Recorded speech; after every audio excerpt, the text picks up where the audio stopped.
Look, I'm going to level with you right from the start. The Galactic Military Academy is not a place for the weak, the timid, or anyone with a functioning sense of self-preservation. It's where the galaxy's finest come to prove they've got what it takes to protect civilized space from whatever cosmic nightmare is waiting out there in the dark. And if you think your basic training was tough, well, you haven't met the panic chamber. The panic chamber is the Academy's final exam, the big kahuna, the test that separates the actual soldiers from the overconfident idiots who just looked good in the recruitment posters. It's a psychological endurance trial that has broken decorated war heroes, reduced veteran pilots to sobbing messes, and sent more cadets into early retirement than any actual combat situation. The chamber has a 92% failure rate. 92%. Those are not comforting numbers. On this particular morning, 5 cadets stood outside the chamber doors, and I use the term stood loosely because one of them was more of a hovering situation and another was basically a sentient pile of jelly. But I'm getting ahead of myself. Commander Varkesh, all 7 feet of scales and military disappointment, paced in front of the cadets with his forearms clasped behind his back. He had the kind of face that looked like it had never smiled, not even once, not even as a hatchling. His species, the Draknari, were known for 2 things, being really hard to kill and having absolutely zero sense of humor. "Cadets," Varkesh began, his voice like gravel in a blender. "Beyond these doors lies the panic chamber. You all know what awaits you. 3 hours of concentrated psychological stress designed to break your mind and expose your weaknesses. Most of you will fail. Statistically speaking, 4.6 of you will fail." "Sir, there's only 5 of us," squeaked Cadet Pella, the gelatinous Quarian who was already stress-sweating mild acid and leaving small burn marks on the floor. "How does 0.6 of a person fail?" "Spectacularly," Varkesh replied without missing a beat. Next to Pella stood, or rather loomed, Cadet Thornix. He was a Klaxian, which meant he looked like someone had given a praying mantis a gym membership and anger management issues. His exoskeleton gleamed with what I can only describe as aggressive confidence. Thornix had never failed a test in his life, and he made sure everyone knew it constantly at every possible opportunity, including during meals. "I appreciate the warning, Commander," Thornix clicked, his mandibles clacking with superiority. "But I have prepared for this moment my entire life. My mental fortitude is unbreakable. My focus is absolute. I have meditated for 6 months straight." "You were unconscious," Varkesh said flatly. "You were in a coma. Medical specifically noted it was not meditation." "A medically induced meditative state?" Thornix corrected, which was somehow worse.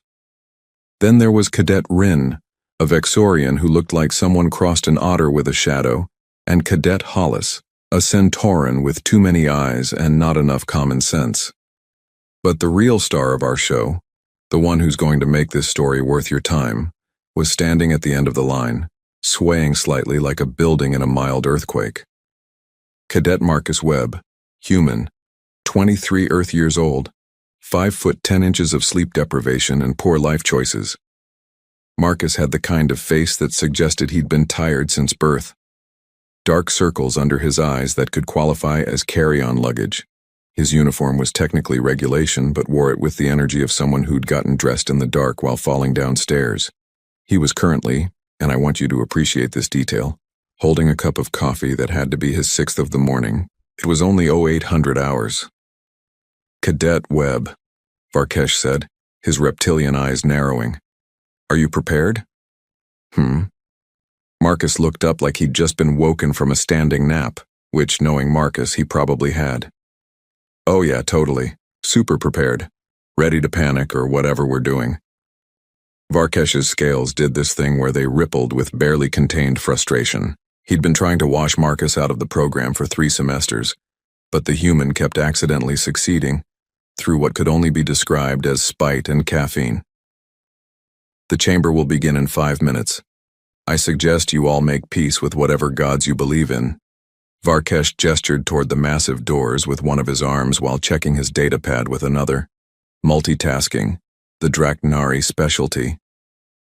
"Sir," Pella gurgled nervously, Is it true that Cadet Morphax had to be sedated for 6 weeks after his attempt? Morphax went in confident. Morphax came out speaking in rhyming couplets and proposing marriage to furniture. Do not be like Morphax. Varkesh pulled open the chamber doors with 2 arms while the other 2 typed notes, probably something like, "Prepare extra medical staff for the humans' inevitable spectacular breakdown." The chamber beyond was white, aggressively white, the kind of white that made your eyes hurt and your brain confused. In the center sat 5 chairs that looked surprisingly comfortable, which was probably a trap because nothing in the military is ever actually comfortable. "Enter," Varkesh commanded. They entered. Thornix strutted. Pella oozed with trepidation. Rin slithered nervously. Hollis walked carefully with all those eyes looking everywhere at once, probably trying to spot the danger early. And Marcus shuffled in, still holding his coffee, and immediately scoped out the corners like he was looking for the best seat at a boring lecture. The doors sealed behind them with a hiss that promised bad times ahead. "Beginning neural interface in 30 seconds, announced a cheerful AI voice that had definitely been programmed by someone with a cruel sense of humor. "Please remain calm. Panic is inevitable. Resistance is futile. Have a great day." The thing about advanced alien technology is that it's really good at what it does, which is unfortunate when what it does is psychologically torture you with surgical precision. The panic chamber didn't mess around with cheap jump scares or creepy music. No, it went straight into your brain, found your deepest fears, your worst memories, your most traumatic experiences, and then turned them into a 3-hour immersive nightmare that felt absolutely real. The neural interface booted up with a sound like reality hiccuping. The white room began to shimmer, and each cadet's personal hell started loading like the universe's worst streaming service. Thornix went first because of course he did. His section of the room dissolved into a massive Klaxian hive, thousands of his species all turning to look at him with their compound eyes. Then, in unison, they began to laugh. Not human laughter, but the clicking, chittering mockery of his own kind. The queen herself materialized, towering and magnificent, and pointed one massive claw directly at Thornix. "Your exoskeleton," she announced to the assembled hive, "is the wrong shade of green. You are hereby banished for being aesthetically displeasing." Thornix's mandibles dropped open in pure horror. No, that's not possible. I'm within the acceptable color spectrum. I checked. I have charts." The hive continued laughing, and Thornix dropped to his knees, all his earlier confidence evaporating like spit on a hot plate. He began frantically polishing his exoskeleton with his forearms, muttering about pigmentation and social acceptance. Pella's nightmare was somehow worse because it was simpler. The gelatinous Quarian found himself facing a massive holographic screen displaying a single equation, an impossible, unsolvable mathematical problem that seemed to grow more complex every time Pella looked at it. For a species whose entire culture revolved around mathematical harmony and numerical balance, this was like staring into the abyss and having the abyss stare back while asking you to show your work. No, Pella burbled, already starting to literally melt from stress. "If we integrate the quantum variable and account for the dimensional coefficient, then we need to, but wait. That would require, oh no, this doesn't balance, nothing balances." Small wisps of steam started rising from Pella's gelatinous form as the acid stress sweat kicked into high gear. Rin's section turned into a crowd, just a massive, oppressive crowd of beings from every species, all pressing close, touching, grabbing, with no personal space and no escape. For a Vexorian, who needed solitude like humans needed oxygen, this was a special kind of torture. Rin started hyperventilating, pressing against the wall, trying to phase through it, but the neural interface kept him solid. Hollis got a nightmare about all his eyes failing one by one until he was completely blind, which for a species that navigated primarily by sight was like removing someone's entire sensory system. He was already crying from at least 6 of his eyes. And then there was Marcus. The human had walked calmly to the far corner of the chamber, the spot with the best back support against 2 walls, and had sat down with practiced ease. He'd pulled something from his pocket that looked like a protein bar, or possibly compressed sadness in food form, and taken a bite while watching the others' nightmares boot up around him. Then Marcus had closed his eyes, not squeezed them shut in terror, not clenched them against some horrible vision, just closed them, like someone settling in for a nice afternoon nap on a park bench. Outside the chamber in the observation room, Commander Varkesh stared at the monitors with all four of his arms frozen in various positions of confusion. "What," he said slowly, "is the human doing?" Instructor Quelix, a floating brain in a jar who served as the Academy's head of psychological warfare, bobbed closer to the screen. According to his neural readings, he appears to be entering a sleep state. That's impossible. The chamber has been active for 2 minutes. It should be bombarding him with terror scenarios. Why is he not screaming? "The system is working perfectly, Commander," Quelix reported, several of his monitoring tendrils tapping at the controls. "The chamber is cycling through the human fear database. It started with public speaking, moved to arachnids, then to social embarrassment, then to something called student loans, which apparently is some form of Earth financial torture, then to expired dairy products, then to, oh, this is interesting, the fear of a phone ringing when he's already on the phone." On the monitor, Marcus shifted slightly, getting more comfortable against the wall. A tiny sound emerged from the corner. Was he snoring? "Increase the intensity," Varkesh ordered, his scales rippling with determination. "I want full-spectrum fear projection." "Sir, we're only 10 minutes in. Standard protocol is to gradually increase over the first hour." "Do I look like I care about standard protocol right now, Quelix? The human is sleeping in the panic chamber. Make him stop." The neural interface ramped up. In Thornix's section, the Hive Queen declared him aggressively mediocre in every measurable way. Thornix began screaming and reciting his academic achievements to no one who was listening. Pella had melted into a puddle roughly 3 inches deep and was making sounds that the translators couldn't process because they were just pure mathematical anguish. Marcus's nightmare scenario shifted to zombie apocalypse, then nuclear war, then a family dinner where his mother asked when he was going to settle down and give her grandchildren, then a customer service phone call that lasted 45 minutes just to change an address. The human mumbled something that sounded like 5 more minutes and shifted to his other side. "This is not possible," Varkesh hissed. "What is wrong with him? Is his neural interface malfunctioning?" Instructor Thelma, a crystalline being who taught xenobiology, chimed in with her melodic voice. "His brain activity is normal for a sleeping human, actually below normal. He's in quite a deep sleep cycle. I'm reading delta waves." "Delta waves? In the panic chamber?" Varkesh's voice climbed an octave, which for a Dreknari was alarming. "Very peaceful delta waves," Thelma confirmed. "I think he's dreaming about fishing, or possibly noodles. Human dream interpretation is not my specialty." More instructors began filtering into the observation room. Word was spreading through the academy that something unprecedented was happening. Humans had been part of the Galactic military for only 2 years, and they were still figuring out what made the species tick. Apparently, immune to psychological torture chambers was going on the list. "Hypothesis," Quelix announced, his brain pulsing thoughtfully in its jar. "The human has achieved some form of advanced meditative state. Earth monks are known for exceptional mental control." Everyone looked at the monitor where Marcus had somehow impossibly started drooling a little. "That's not meditation," Varkesh said flatly. "That's a nap. In my chamber, during final evaluations."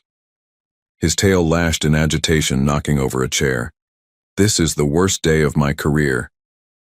Inside the chamber, things were deteriorating rapidly for everyone except Marcus. Thornix had moved past denial and into bargaining, trying to convince his nightmare hive that he could change. He could molt into a better color. Please just give him another chance. Rin had pressed himself so flat against the wall he was basically 2-dimensional. Hollis was rocking back and forth, bumping into things because half his eyes had failed in the simulation. And Pella was just a puddle with a voice. The equation, the puddle burbled weakly, has no solution. Reality is a lie. Mathematics has forsaken us all. In the corner, Marcus's protein bar had fallen from his relaxed hand. He was fully asleep now, head tilted back against the wall, breathing deeply and evenly. looking more peaceful than anyone had a right to look while surrounded by the psychological breakdown of 4 highly trained military cadets. Commander Varkesh made a decision that he would later describe in his incident report as tactically questionable but emotionally necessary. "Override safety protocols," he commanded. "Manual control. I'm going to wake up that human if it's the last thing I do." "Sir, that's extremely dangerous. The chamber isn't designed for—" "Do it." The observation room went quiet. This was either going to be legendary or a court-martial, possibly both. When Commander Varkesh said he was going to wake Marcus up, what he actually meant was he was going to throw the entire weight of the panic chamber's neural network at the sleeping human like a psychological sledgehammer. This was not in the manual. This was, in fact, specifically forbidden by the manual, which had an entire chapter titled, "Why You Should Never Do What Commander Varkesh Is About to Do." The chamber's systems screamed in protest as Varkesh manually overrode every safety feature that generations of engineers had carefully implemented. Warning lights flashed, alarms beeped. Somewhere in the Academy's administrative office, an automated system began generating liability paperwork. "Channeling full fear spectrum to subject web," Quelix reported nervously, his brain literally sweating in its jar. "Sir, this level of neural input could cause permanent psychological damage." "Good," Varkesh growled. "Maybe then he'll wake up and take this seriously." The chamber obliged. It pulled from the entire human fear database, every phobia, every anxiety, every nightmare scenario that Earth had ever produced and cataloged. The corner where Marcus slept became a swirling vortex of humanity's deepest terrors. Heights. He was falling from an impossible height, wind screaming past his ears. Marcus's breathing stayed steady. Deep breath in, deep breath out. Drowning. Water filled his lungs, pressure crushing him from all sides. Marcus shifted slightly, his head tilted to a more comfortable angle. The chamber escalated. Snakes. Thousands of them. Then spiders, because the system wasn't sure which one humans feared more, so it threw both in there for good measure. Then public nudity, which seemed like a weird fear to the alien observers, but was apparently a big deal for humans. Marcus mumbled something that might have been "not today" and continued sleeping. "How?" Instructor Thelma said, her crystalline form pulsing with fascination. "Is this possible? The neural load he's experiencing would incapacitate a Draknari warrior." "Present company excluded, I hope," Varkesh muttered. But even he was starting to look concerned rather than angry. The chamber tried social anxiety. Marcus was on a stage in front of millions, completely unprepared for a presentation. The crowd was judging him. Everyone was judging him. His parents were in the front row, looking disappointed. His teachers were there, shaking their heads. An ex-girlfriend was there with someone more successful. Marcus scratched his nose in his sleep. "What about human-specific existential dread?" suggested Professor Crexon, a tentacled being who taught advanced philosophy. "Their species is known for profound anxiety about meaninglessness and mortality." "Do it," Varkesh commanded. The chamber shifted to cosmic horror. The heat death of the universe. The insignificance of human existence in an infinite, uncaring cosmos. The certainty of death and the unknown void beyond. Every human philosopher's nightmare, rendered in perfect neural detail.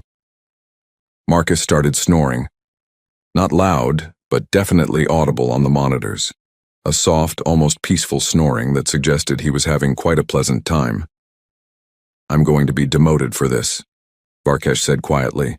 40 years of service and I'm going to be demoted because a human used my panic chamber as a hotel. Meanwhile, the other cadets were having significantly worse experiences. Thornix had progressed from bargaining to acceptance, and then somehow looped back around to denial again. He was now arguing with his nightmare hive about the subjective nature of color, and whether green was even real, or just a social construct. "You can't exile me for my exoskeleton shade." Thornix was ranting because color is just wavelengths of light, and wavelengths are just mathematical representations of energy, and energy is neither created nor destroyed. Therefore, I am eternal, and my color is perfect. It was the kind of logic that made sense only to someone whose brain had been thoroughly scrambled by psychological torture. Pella was no longer a puddle. Pella was now a very thin film spread across roughly 10 square feet of floor, still burbling about mathematical impossibilities. The translators had given up trying to process what Pella was saying and were just outputting question marks. Rin had achieved some kind of dissociative state where he'd convinced himself that if he couldn't see the crowds couldn't see him. He was facing the wall, repeating, "I am invisible, I am vapor, I am the void," in a monotone that suggested his grip on reality had gone on vacation. Hollis was just crying, all of his eyes, simultaneously. It was actually kind of impressive from a biological standpoint, if you ignored the profound sadness of it all. The observation room had filled up with what seemed like half the Academy's staff. Word had spread. The human is sleeping in the panic chamber had become the hottest gossip since Cadet Morfax's furniture proposal incident. "I have a theory," announced Dr. Kelvin, a humanoid professor who taught Earth studies and was technically the resident human expert, despite having met exactly 3 humans in his entire life. Perhaps humans are naturally resistant to fear-based stimuli due to their evolutionary history. "Explain," Varkesh demanded, grasping at any explanation that didn't involve his chamber being defeated by nap time. "Well, Earth is a death world, Class 12 hazard rating. Everything there is trying to kill everything else, including the weather, the plants, and occasionally the dirt. Humans evolved in constant danger. Perhaps their baseline stress level is so high that simulated fear doesn't register as significant. That's ridiculous. You're telling me humans live in a state of constant panic?" "Not panic, sir, just elevated readiness. Their stress hormones are chronically active. It's why they have so many stress-related health conditions. They're literally not designed to relax." Everyone looked at the monitor where Marcus was fully relaxed, sleeping so peacefully he could have been in a mattress commercial. "Your theory needs work, Doctor," Thelma noted diplomatically.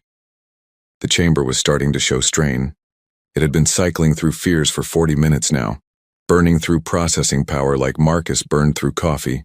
It threw every scenario it had: car accidents, home invasions, identity theft, that dream where your teeth fall out, the one where you're back in school and there's a test you forgot about, being late for something important, forgetting someone's name immediately after being introduced, technology not working when you need it most.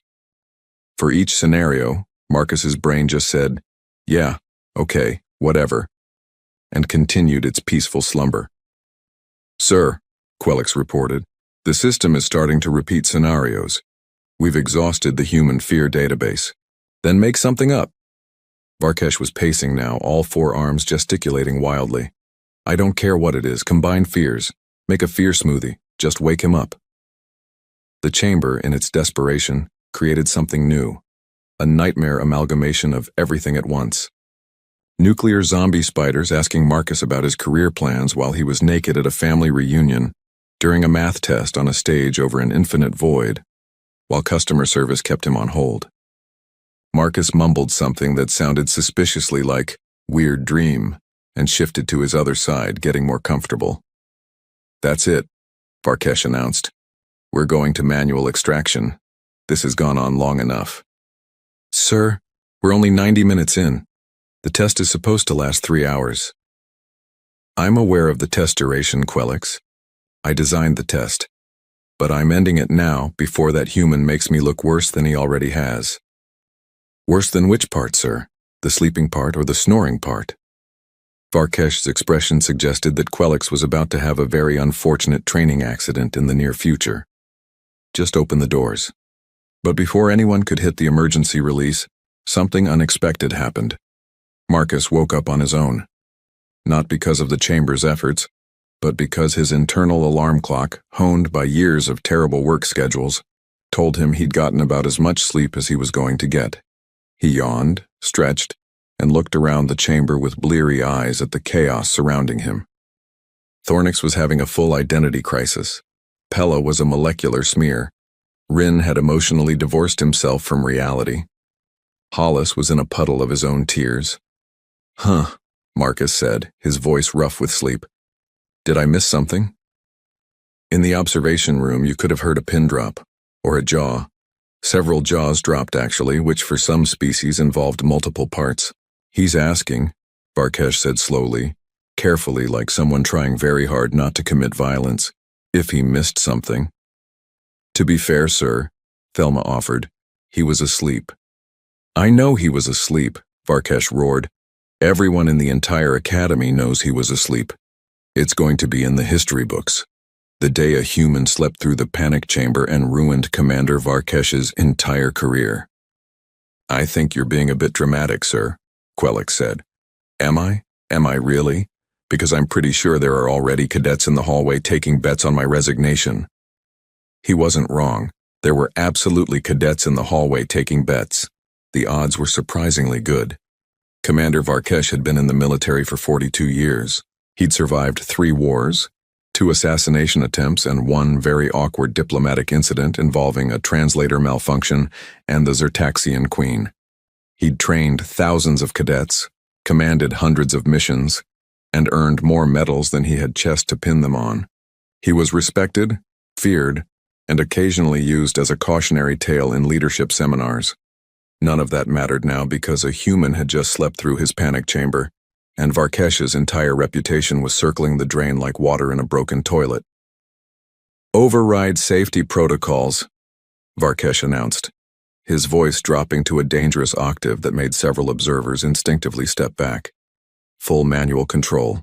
Maximum intensity. Sir? Quelix's brain pulsed with alarm in its jar. We've already exceeded recommended neural load by 300%. If we increase further, we risk permanent psychological damage. The human is asking if he missed something, Quelix. He just napped through 90 minutes of concentrated psychological warfare and wants to know if he missed something. I'm willing to risk permanent psychological damage at this point. To him or to you, sir? Varkesh's look could have melted hull plating. In the chamber, Marcus had stood up, brushed some protein bar crumbs off his uniform, and was looking around with genuine confusion. The other cadets were in various states of mental collapse around him. Thornix was now arguing that color was a government conspiracy. Pella had achieved a state of matter not previously documented by science. Rin was humming something that might have been a funeral dirge. Hollis had run out of tears but was still trying. Hey, Marcus called out to no one in particular. Is the test over? Because I think these guys need medical attention. No, Varkesh's voice boomed through the chamber speakers. The test is not over. Sit back down, Cadet Webb. Marcus shrugged and sat back down in his corner. Cool. Just checking. Anyone got the time? This was somehow worse than the sleeping, the casual disregard, the complete lack of existential terror. Marcus was treating the panic chamber like a boring lecture he had to sit through, not a carefully designed psychological torture device. Maximum intensity, Varkesh repeated. I want every fear scenario we have running simultaneously. I want his neural pathways lit up like a star-going supernova. I want him to understand what panic actually means. Sir, this is insane. Document it as a training exercise. Call it Operation Wake the Human Up. I don't care. Just do it. The chamber obliged, possibly because it was also getting frustrated at this point. The entire system, powered by some of the most advanced neural technology in the galaxy, focused its considerable processing power on one sleepy human in the corner. It threw everything at Marcus, and I mean everything. Nuclear war, but the nukes were also spiders. Zombie apocalypse, but the zombies were his disappointed relatives asking about his life choices. Public speaking, but he was naked, and also drowning, and also falling, and also late for something important. His teeth were falling out while he forgot someone's name at a job interview that was also a math test that he hadn't studied for, because he'd been too busy dying in various ways. The chamber added in social media anxiety, climate change, political arguments with people who were definitely wrong but somehow winning, unanswered emails piling up, text messages left unread, the feeling that he'd forgotten something crucial but couldn't remember what, and the existential dread of waking up at 3 a.m. and remembering that one embarrassing thing he did 7 years ago. For good measure, it threw in student loan debt, because apparently that was a fear so potent it had its own category in the human database. Marcus blinked, then he yawned. Then he pulled out his communicator to check if he'd missed any messages. "That's it," Varkesh announced. "I'm going in there personally." "Sir, you can't enter an active panic chamber. You'd be subject to the same neural assault. I'm a Draknari warrior. I've survived worse than some simulated nightmares." "With respect, sir, Thornix said the same thing and now he thinks he's a color." Varkesh paused, looking at the monitor where Thornix was indeed having a very intense conversation with himself about the philosophical implications of the visible spectrum. "Fine. Then shut it down. Emergency extraction, all cadets out now." "Thank you, sir," Quellic said with obvious relief, initiating emergency protocols. Alarms blared. The chamber's white walls flashed red. An automated voice announced in that same cheerful tone, "Emergency extraction initiated. Please remain calm. Your panic is being preserved for quality assurance purposes. Have a great day." Medical teams rushed in, equipped with stretchers, sedatives, and what looked like industrial cleaning equipment for Pella. They extracted Thornix first, who was making clicking sounds that the translators rendered as, "I am become green, destroyer of wavelengths." He went on a stretcher, still arguing with invisible hive queens. Rin had to be carefully peeled off the wall. He'd pressed himself so flat that he'd actually started merging with the metal at a molecular level. The medical team would need to spend 3 hours reminding him that he was, in fact, solid matter and not a concept. Hollis was carried out by 4 different people because he'd gone completely limp and was surprisingly heavy for someone made mostly of eyes and regret. Pella required a mop, a bucket, and 2 very confused medical technicians who'd never had to extract a puddle before. They managed to scoop up most of Pella into a containment vessel, though they definitely missed some parts. There would be random Pella residue in that corner of the chamber for months. And then there was Marcus. The human stood up on his own, stretched again like he was working out some kinks from sleeping on a not quite comfortable surface, and walked toward the exit with his hands in his pockets. "So," Marcus said to the medical team as they approached him with scanning devices, "what's next? Is there like a written portion or something?" The lead medic, a Thelian with 6 arms and a professional demeanor, waved a scanner over Marcus while looking increasingly confused. "Your neural patterns are normal. Actually, they're better than normal. You appear to be refreshed?" "Yeah, I got like 90 minutes of sleep. That's more than I usually get in a night. Feeling pretty good, actually." But the chamber was active. The neural assault was at lethal levels. "You should be catatonic." Marcus shrugged. "I mean, I had some weird dreams. Something about zombie math spiders, but it wasn't that bad." The medic looked at his scanner, then at Marcus, then at the scanner again, like maybe he was reading it wrong. "Cadet Webb, I need you to understand something. The psychological load you just experienced would hospitalize most species. You're telling me it gave you weird dreams?" "Pretty standard weird dreams, honestly. Last week I dreamed I was late for work at a job I quit 3 years ago, and that was way more stressful than this." In the observation room, Varkesh was experiencing what could only be described as the 5 stages of grief, but all at once and in the wrong order. He'd skipped denial entirely and was cycling between anger and bargaining with occasional stops at depression. "Debrief," he managed to say. "Conference room. 30 minutes. Everyone." "Sir, shouldn't we give Cadet Webb time to—" 30 minutes. Varkesh walked out, his tail dragging on the floor, which for a Draknari was the equivalent of complete emotional defeat. Instructor Thelma watched him go, her crystalline form shimmering with something that might have been sympathy. "I've never seen the commander like this." "To be fair," Quelix offered, "none of us have seen a human sleep through the panic chamber before. Should we tell the Academy Chancellor?" "Oh, the Chancellor already knows. I'm pretty sure everyone knows. I've gotten 47 messages in the last 10 minutes asking if the rumors are true." "What are you telling them?" "That I'm as confused as everyone else, and that I need to update my entire understanding of human psychology." Quelix's brain bobbed thoughtfully in its jar.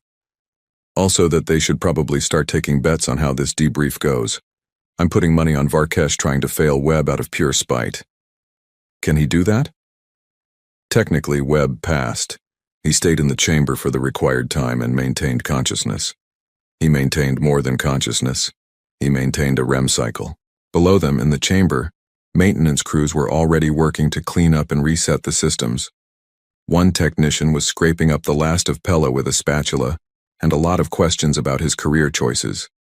Another was trying to figure out how to get Rin's molecular structure out of the wall. A third was just standing in Marcus's corner, staring at the spot where the human had napped. Like maybe staring at it long enough would make it make sense. It wouldn't. But hope springs eternal. Even in military academies where a human just redefined everyone's understanding of fear, stress, and the proper use of a panic chamber. Somewhere in the academy's administrative wing, an automated system finished generating Varkesh's incident report. It was 17 pages long. 15 of those pages were just the word sleeping repeated in increasingly larger fonts. The academy was having a very strange day, and it was about to get stranger. The conference room was designed to hold 20 people comfortably. It currently held 47 beings from 14 different species, all crammed in to witness what was already being called the web debrief in the rapidly spreading academy gossip network. Someone had brought popcorn. Well, the Krillian equivalent of popcorn, which was technically a form of fungus, but the principle was the same. Commander Varkesh sat at the head of the table, looking like a volcano that was deciding whether to erupt or just collapse in on itself. His scales had gone from their usual military gray to a sort of stressed-out purple that matched his mood perfectly. All 4 of his arms were crossed, which was the Draknari equivalent of building an emotional fortress. Marcus sat across from him, looking confused about why this was such a big deal. He'd even brought coffee to the debrief, his 5th cup since the chamber, but who was counting? Besides everyone in the room, apparently, because they were all staring at it like it was a dangerous weapon. Cadet Webb, Varkesh began, his voice controlled in that way that suggested significant internal screaming. Do you understand why we're here? Because I fell asleep in the test? Marcus offered, sipping his coffee. Look, I'm sorry about that, I didn't mean to. I just sat down and it was kind of warm and quiet, and I've been running on like 4 hours of sleep this week and— 4 hours this week? Dr. Kelvin interrupted, his datapad already out and recording. You mean per night? No, total. 4 hours total this week. The room went silent. Even the fungus popcorn stopped crunching. That's impossible, Instructor Thelma said, her crystalline form flashing with concern.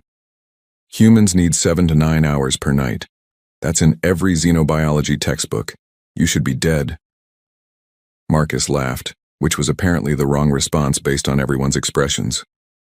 Yeah, textbook humans also don't have 3 part-time jobs and a full academy course load, but here we are. 3 jobs? Varkesh's voice cracked slightly. You have 3 jobs while attending the most rigorous military academy in the galaxy? Well, yeah. The academy stipend doesn't exactly cover Earth's cost of living, you know? I've got rent back home, student loans from my undergrad, my mom's medical bills, and that's before we get into food and basic necessities. So I work remote data entry from 2200 to 0200. I translate documents on weekends, and I do freelance coding whenever I have spare time. Marcus paused. Which isn't often, but you know, bills don't care about your schedule. The room had progressed from silent to the kind of quiet that usually preceded a significant revelation, or someone fainting. Quellix's brain was pulsing rapidly in its jar, which was either deep thinking or the beginning of a breakdown. Let me understand this correctly, Varkesh said slowly. You attend classes from 0600 to 1800. Then you work from 2200 to 0200. That's 4 hours of sleep maximum, assuming you don't eat, don't study, and don't do anything else. Oh, I don't get 4 hours every night, Marcus corrected helpfully. Some nights I don't sleep at all, depends on deadlines.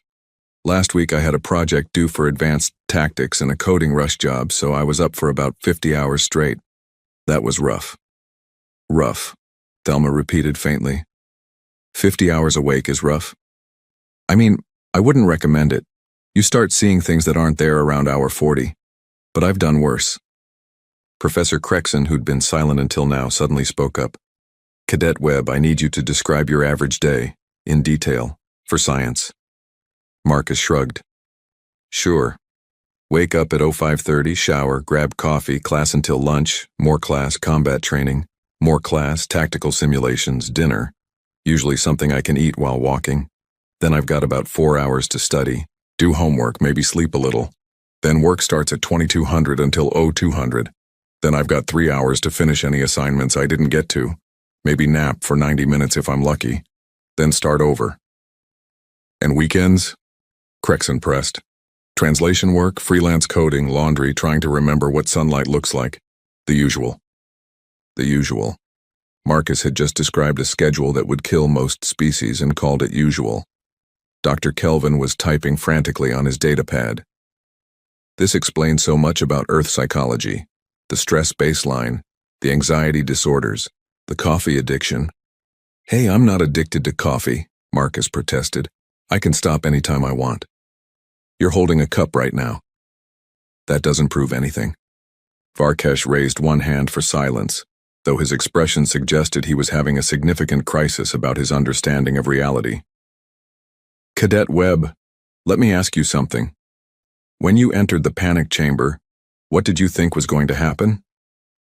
Oh? Honestly? I thought it was some kind of meditation exercise. You know, quiet room, comfortable corner, no one yelling at me. I figured I'd take advantage of the downtime. Marcus looked genuinely confused by everyone's reactions. Was it supposed to be scary? Yes, multiple voices shouted at once. Marcus processed this.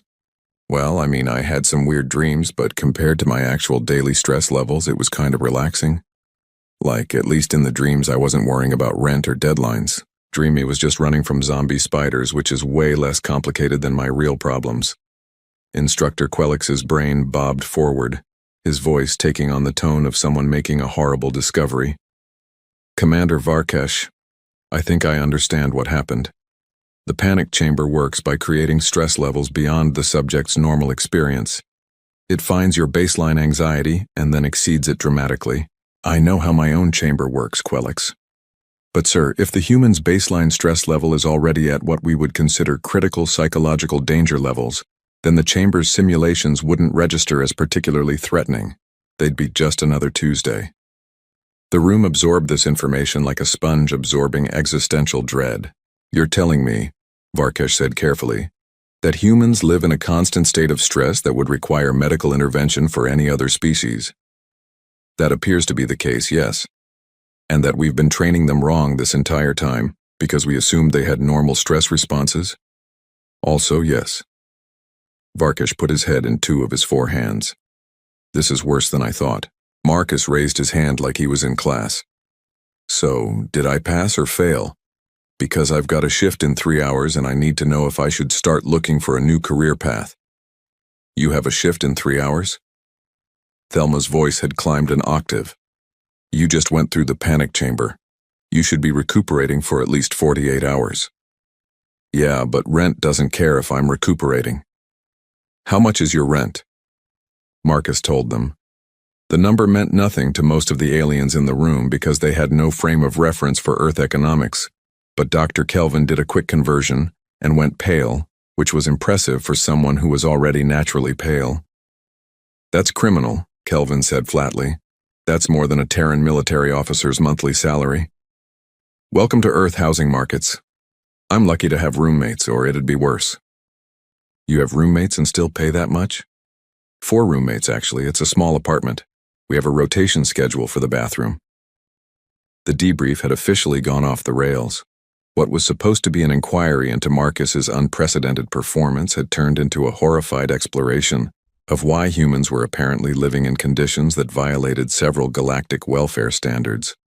Okay, Varkesh said, rallying his professional composure. New question. Webb, what scares you? Actually scares you?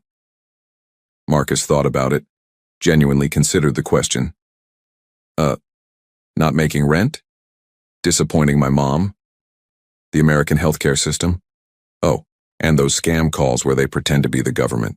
Those are pretty scary because you never know if it's real or not until you've wasted 20 minutes. Those are practical concerns, not primal fears. I guess, but primal fears don't send you to collections or make your mom cry, so they're not really priorities. Varkesh looked at Quellix. Quellix looked at Thelma. Thelma looked at Crexon. Crexon looked at everyone and shrugged all of his tentacles in a gesture of complete bafflement. Cadet Webb, Varkesh finally said. I'm going to ask you to do something and I need you to be honest with me. Can you do that? Sure, Commander. Go back to your quarters. Sleep for 8 hours. Not work, not study, just sleep. Then report back to me and tell me how you feel. Marcus looked genuinely distressed by this suggestion. 8 hours? Commander, I have assignments due. I've got work. I need to. That's an order, Cadet. But 8 hours. Minimum. I'm informing your employers that you're unavailable. I'm giving you extensions on your assignments. You are going to sleep for 8 consecutive hours if I have to post guards outside your quarters. Marcus looked around the room like maybe someone would help him argue against this insanity. Everyone just nodded in agreement with Varkesh. This feels like a trap, Marcus said suspiciously. It's not a trap. It's called basic biological necessities. Apparently, your species has forgotten those exist. My species hasn't forgotten. We just can't afford to remember. That sentence hung in the air like the indictment of Earth's entire economic system. You passed, Varkesh said quietly. For the record, you passed the panic chamber evaluation. You remained conscious, you maintained psychological stability, and you didn't require medical intervention. By every metric, you succeeded. But I'm also putting in a formal request to Academy Command to review human training protocols and implement mandatory rest periods because apparently we've been accidentally torturing your species through scheduling. We're not being tortured, Marcus protested. We're just busy. Webb, you described 50 hours awake as rough but manageable. That's not busy. That's a medical emergency pretending to be a lifestyle choice. Marcus opened his mouth to argue, realized he didn't have a good counter-argument and closed it again. So 8 hours? 8 hours. Starting now, dismissed. Marcus stood, still holding his coffee, and walked toward the door. He paused at the threshold and turned back. Hey, Commander, what happened to the other cadets? Thornix and everyone? They're in medical, they'll recover eventually. Pella might take a while since we're still finding pieces of them. Huh, so I did better than them? Webb, you slept through what broke them. Yes, you did better. Now go sleep some more before I make it 10 hours. Marcus left, and the room erupted in conversation the moment the door closed. Theories flew, data pads appeared. Someone started a research proposal. Dr. Kelvin was already drafting a paper titled Human Stress Tolerance, a re-evaluation of everything we thought we knew. Varkesh sat quietly at the head of the table, processing everything he'd just learned. Humans weren't fearless. They were just so overwhelmed by their daily lives that simulated fears couldn't compete. It wasn't courage. It was exhaustion with extra steps. Sir? Quelix said quietly. What are you thinking? I'm thinking, Varkesh replied, that we need to completely redesign how we train humans and possibly stage an intervention with Earth's economic systems. But mostly I'm thinking that I just watched a human nap through my panic chamber, because his actual life is scarier than anything we could simulate, and that's the most terrifying thing I've learned in 40 years of military service. Should we tell the other humans in the program? Tell them what? That they're supposed to sleep? They'll probably just laugh at us. Fair point, sir. Varkesh stood, gathering his dignity and his datapad. Meeting adjourned. I need to go write the strangest incident report of my career and possibly reconsider every assumption I've ever made about training protocols. As everyone filed out, still discussing the implications, Instructor Thelma lingered behind. Commander, she said, do you think Marcus will actually sleep for 8 hours? Varkesh's expression was grim. I'm posting guards and confiscating his coffee. If humans won't take care of themselves, apparently we have to do it for them. That seems like it should be Earth's responsibility. You'd think so, wouldn't you? But until Earth gets its act together, this human is sleeping 8 hours even if I have to personally ensure it happens. It was perhaps the most aggressive act of compassion Varkesh had ever committed, but someone had to do it, and apparently that someone was a frustrated Draknari commander who'd just had his entire worldview shattered by a napping human. The Academy was learning some hard truths about humanity today, and Marcus was about to get the longest, most supervised nap of his life. 3 months later, Graduation day arrived with all the pomp and ceremony that the Galactic Military Academy could muster, which was considerable given that they'd had 3 centuries to perfect it. The parade grounds gleamed. Banners from 1,000 worlds fluttered in the artificial breeze. Dignitaries from across the galaxy had assembled to watch the newest class of officers receive their commissions. Marcus Webb stood in formation, wearing his dress uniform and looking significantly less like a sleep-deprived zombie than he had during the panic chamber incident. This was primarily because Commander Varkesh had made good on his threat and implemented mandatory rest periods for all human cadets, enforced with what could only be described as aggressive dedication. There had been protests. Marcus had argued that he needed to work. Varkesh had countered by having the Academy create paid internships that coincidentally covered exactly what Marcus had been earning from his 3 jobs, but with the minor difference that these internships had required hours that didn't conflict with sleep. It was bureaucratic warfare disguised as compassion, and Marcus had lost spectacularly. The result was a human who'd gotten an average of 7 hours of sleep per night for 3 months. He looked almost healthy. It was weird. "Cadets," boomed the voice of Chancellor Mordrix, a being of pure energy contained in a ceremonial suit for the occasion. "Today you become officers in the Galactic Defense Force. You have survived trials that would break lesser beings. You have proven yourselves worthy of the uniform you wear." The speech continued, hitting all the traditional notes about honor, duty, and service. Marcus tried to pay attention but kept getting distracted by the fact that he felt genuinely well-rested for the first time in years. It was unsettling. Next to him in formation, or rather in a special mobility support device, was what had eventually reformed from the puddle formerly known as Cadet Pella. The Quarian had recovered mostly intact, though they now had an involuntary stress response where they occasionally became slightly translucent. Medical said it would fade with time. Pella said they were considering it a fashion choice. Thornix had also recovered, though he now had a habit of asking people to confirm that colors were real before proceeding with any conversation. His therapist said he was making excellent progress. His hive mates back home had sent a very confused but supportive message saying they didn't actually care about exoskeleton shades, and please come home, we're worried. Rin had been successfully resolidified, and now taught a very popular seminar on meditation and finding your center, which was ironic given that he'd completely lost his during the test. Trauma had made him philosophical. The students loved him. Hollis had graduated with honors and immediately retired to a quiet planet where he was writing a memoir titled, "I Have Seen Too Much," a story of having too many eyes. And now, Chancellor Mordrix continued, we have special commendations for exceptional performance. Cadet Marcus Webb, front and center. Marcus broke formation and marched forward, trying to figure out what he'd done to deserve special recognition, besides accidentally revolutionizing the Academy's understanding of human psychology and forcing them to redesign half their training protocols. Commander Varkesh stepped forward, holding a medal that Marcus didn't recognize. The Draknari's scales had returned to their normal gray, though he still got a slight purple tinge whenever someone mentioned the panic chamber. "Cadet Webb," Varkesh announced to the assembled crowd, "you are hereby awarded the Star of Psychological Resilience for exceptional mental fortitude in the face of extreme stress conditions." "I took a nap, sir," Marcus whispered. "Yes, and in doing so you exposed critical flaws in our training methodology and forced us to implement better support systems for all cadets. Take the medal and accept the praise, Webb. You earned it through the power of being concerningly exhausted." Varkesh pinned the medal on Marcus's uniform, then leaned in close. "Also, your new assignment includes a psychological wellness stipend and mandatory time off. If I find out you're working 3 jobs again, I will personally file paperwork until you drown in bureaucracy.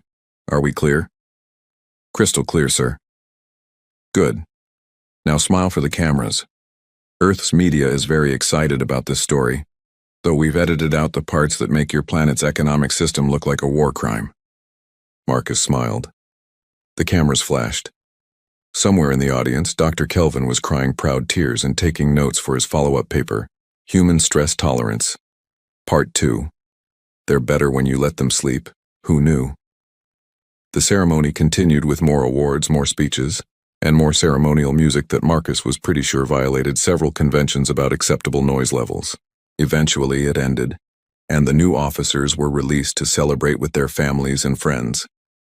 Marcus found Commander Varkesh near the refreshment table, all four arms holding different beverages in an impressive display of multitasking. "Commander," Marcus said, "I never properly thanked you for the sleep thing, and the job thing, and not failing me out of spite." Varkesh's scales rippled with what might have been amusement. "I considered it. Briefly. Very briefly. But then I realized that you'd simply broken my chamber through being more stressed in your daily life than anything we could simulate, and that said more about your species and your planet than it did about your abilities. Also, Quelix threatened to write a very unflattering psychological profile of me if I let my ego compromise your career. Still, thanks." "You're welcome. Now about your new assignment." "Yes, sir." "You're being posted to the Human Integration Division. Specifically, you'll be helping develop training protocols for future human cadets. We need someone who understands how your species actually functions, not how the textbooks say you should function." Marcus considered this. "So I'm basically going to be professionally explaining why humans are weird?" "Exactly.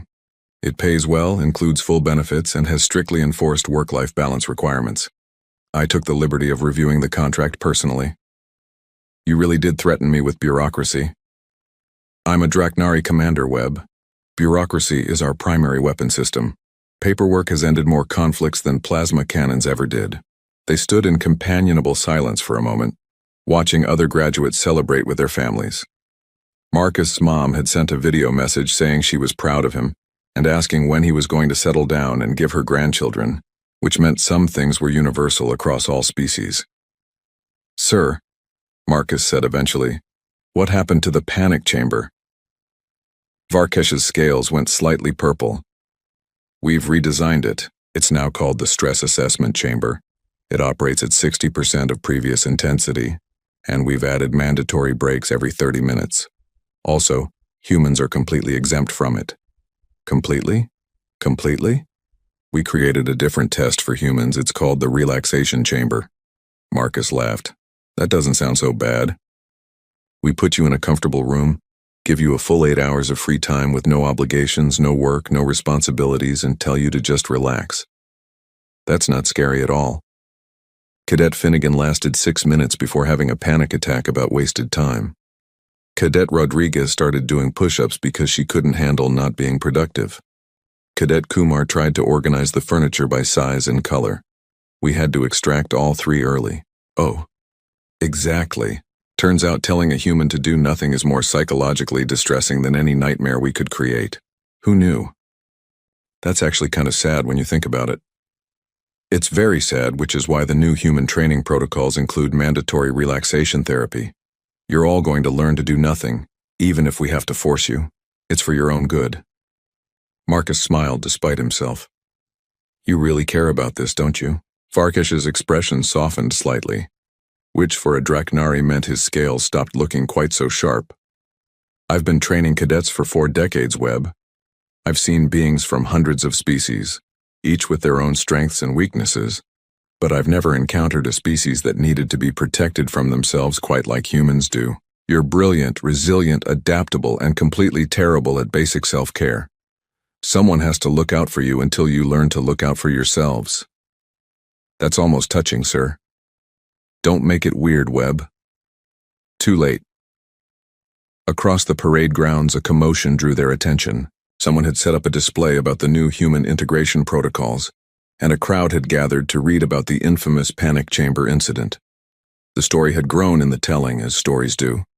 Some versions now claimed Marcus had snored so loudly it disrupted the chamber's audio sensors. Others said he'd dreamed of fishing and provided running commentary that was recorded for posterity. None of them were true, but they were all hilarious. "You're a legend now," Varkesh observed. "The human who slept through the panic chamber. That's going to follow you your entire career. Could be worse. Could be better. Fair."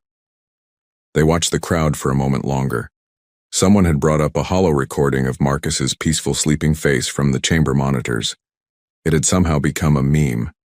The galaxy's various social networks had captioned it with things like, "When you're too tired to be scared," and "This human has achieved enlightenment through exhaustion." "Sir, can I ask you something?" Marcus said. "Go ahead." "Why did you really push so hard for the human protocol changes? It couldn't have been just about me."